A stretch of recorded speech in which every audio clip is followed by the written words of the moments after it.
আসসালামু আলাইকুম ওয়া রাহমাতুল্লাহি ওয়া বারাকাতুহু। ইন্নাল হামদুলিল্লাহি ওয়াহদা ওয়াসসালাতু ওয়াসসালামু আলা মান লা নাবিয়্যা বা'দা, আম্মা বা'দ। সম্মানিত দর্শক এবং শ্রোতা মণ্ডলী, আমরা মুসলমানদের সবচেয়ে গুরুত্বপূর্ণ দুটি উৎসবের দিন ঈদুল ফিতর এবং ঈদুল আজহা। ঈদুল ফিতর কিছুদিন আগেই অতিক্রম করেছি আমরা। তার পূর্বে রমাজান মাসে খুব বেশি আমল করেছি, অনেক ইবাদত করেছি। এখন আমাদের ওই টার্মের পর আরো একটি উৎসব মুখর সময় আসছে, যে সময় মানুষ অনেক অত্যাধিক বেশি আমল করবে, আল্লাহকে স্মরণ করবে, জিকির আজকার করবে, অনেক কিছুর মাধ্যমে নিজের সময় অতিবাহিত করবে। এই সময় চলে এসেছে ইনশাআল্লাহ। আমরা আজকে যে বিষয় নিয়ে আলোচনা করব সেটি হচ্ছে জিলহজ মাসের প্রথম 10 দিনের ফজিলত। জিলহজ মাসের প্রথম 10 দিনের ফজিলত সম্পর্কে আল্লাহ নবী মুহাম্মদ সাল্লাল্লাহু আলাইহি ওয়াসাল্লাম যে হাদিসটি বলেছেন সেটি হচ্ছে আব্দুল ইবনে আব্বাস রাদিয়াল্লাহু তাআলা আনহু হতে বর্ণিত। তিনি বলেন, রাসূল সাল্লাল্লাহু আলাইহি ওয়াসাল্লাম বলেছেন যে মা মিন আইয়ামিন আল আমালুস সালিহু ফিহিন্না আহাব্বু ইলাল্লাহ মিন আইয়ামিল আশর, যে আল্লাহর নিকটে এই জিলহজ মাসের প্রথম 10 দিনের যে আমল, এই আমলের চেয়ে আল্লাহর নিকটে অধিকতর প্রিয় আর কোনো আমল নেই। আল্লাহ নবী মুহাম্মদ সাল্লাল্লাহু আলাইহি ওয়াসাল্লামকে তারা জিজ্ঞাসা করলো সাহাবীরা, ইয়া রাসূলুল্লাহ, হে আল্লাহর রাসূল সাল্লাল্লাহু আলাইহি ওয়াসাল্লাম, ওয়ালাল জিহাদু ফি সাবিলিল্লাহ, আল্লাহর রাস্তায় জিহাদও কি নয় এই 10 দিনের আমলের চেয়ে শ্রেষ্ঠ? আল্লাহর নবী বলছেন, ওয়ালাল জিহাদু ফি সাবিলিল্লাহ, না, আল্লাহর রাস্তায় জিহাদ করাও এই 10 দিনের আমলের চেয়ে, এই 10 দিনের ইবাদতের চেয়ে বেশি মূল্যবান নয়। ইল্লা, তবে রাজুলুন খারাজা মিন নাফসিহি ওয়া মালিহি, ওই ব্যক্তি, যে ব্যক্তি তার জান এবং মাল নিয়ে বাড়ি থেকে বের হয়ে গিয়েছে, ফালাম ইয়ারজি, এবং সে আর বাসায় ফিরে আসেনি, অর্থাৎ এই ব্যক্তি শাহাদাত বরণ করেছে।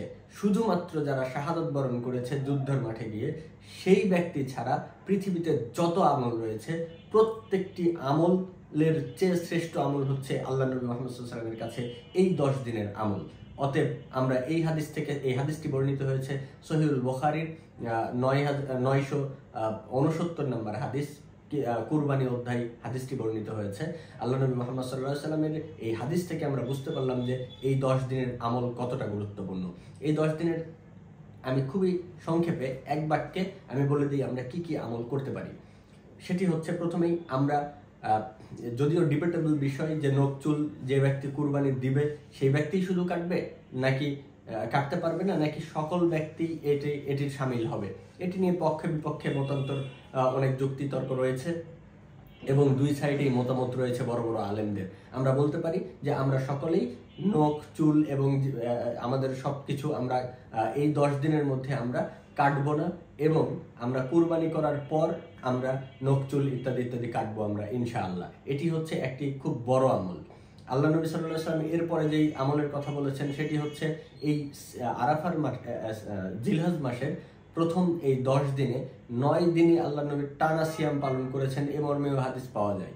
এরপরে আমরা অত্যাধিক বেশি জিকির আজগার করব, তাকবীর দেব, যত বেশি আমরা পারি জিকির আজগারের মধ্যে নিজেদেরকে লিপ্ত রাখবো।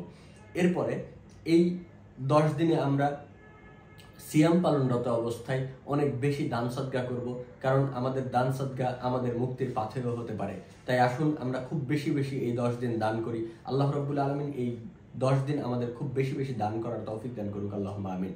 সাথে সাথে আমাদের দোয়া করতে হবে আল্লাহর কাছে, অত্যাধিক বেশি দোয়া করব, আমরা বেশি বেশি নফল সালাত আদায় করব, তো আল্লাহর কাছে তওবা করব, খালেস অন্তরে তওবা।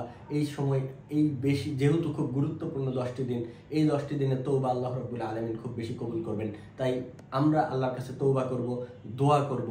সাথে সাথে যে ব্যক্তি হজ বা উমরা করার সামর্থ্য রাখে সে ব্যক্তি যেন হজ পালন করে, এটাও আমরা করব। আর পরিশেষে যেটি বলবো সেটি হচ্ছে, সামর্থ্যবান ব্যক্তি অবশ্যই কুরবানি করবে। কুরবানি করা আমাদের জন্য, যারা সামর্থ্যবান ব্যক্তি তাদের জন্য ওয়াজিব। অতএব আমরা সামর্থ্যবান ব্যক্তিরা যথাযথভাবে কুরবানি করব রাসূল সাল্লাল্লাহু আলাইহি ওয়াসাল্লামের দেখানো সুন্নাহ পদ্ধতিতে।